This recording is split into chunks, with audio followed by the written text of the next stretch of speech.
let's say a young player's coming up and they're like you. They're like, I'm getting good at this. I'm getting better. I think I'm ready to reach out for sponsorship. Can you discuss what the sponsorships typically entail Sure. and how they would go about getting those? Sure. So, for us at Dynamic Discs, we're one of the only companies. I know other people do sponsor some AMs, but we're big on that grassroots side of things. And we really feel that ambassadors really push the sport as well. Store owners, tournament directors, those are the kind of people that we want kind of under our umbrella because they're really doing a big thing to grow the sport and push our brand and push just the sport in general to that next level. Um, so we have a lot of amateurs on our team, and it's not all about how well you play. It's about how you act, how you carry yourself on the course, how respectful you are to others, and that kind of thing is kind of what we look for in a player. What kind of clinics are you running? How many events are you doing?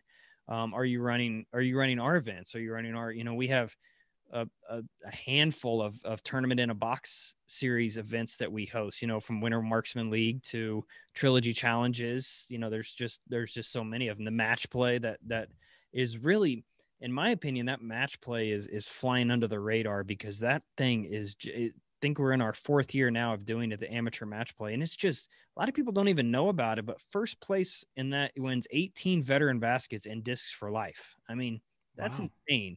It's Mm. kind of like you're automatically invited into dynamic disc sponsorship with that, but it's cool. I mean, that's not too many. That's a big prize. That's got to be one of the bigger amateur prizes out there, and it's really cool how it works. Every state can have a representative come down and play, but as far as the sponsorship goes, you know, uh, whenever you're ready to reach out, I mean, we always have an open link on our website that you can fill out and it's kind of like a resume that you put in there and talk about, your name, your PDGA number, kind of the basics, and then obviously what do you do to grow the sport?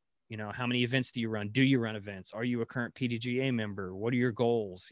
Those kind of things is what we really look at, and it's difficult because right now it's just me and another guy that has to go through all those, and there's a lot of them that come in. So, picking and choosing, and obviously, somebody hitting me up and saying, "Hey, this person would be a great addition to the team," that goes far. That really does. If you've got one of our current tour players, like if somebody hits me up and says, "Hey, Oakley told me to hit you up to get a sponsorship on the team or to see what that looks like," and obviously, just like any other team, we have different levels of team, anywhere from our junior team all the way up to our world champion team. Mm. So obviously, the higher up that chain you get, the more in detail your contract gets. Whether you're getting paid or you're getting a disc or what that looks like. But I would say our ambassadors and juniors and those lower level teams are just as important as our top tour players. Now, would you say that the a lot of times the ambassadors feed into the top tour players, or do you get a lot of top tour where you pull from outside? Um, kind of a combination of that. Now, when you're a top tour player, you're obviously you're out there looking for what's best for you. Hmm.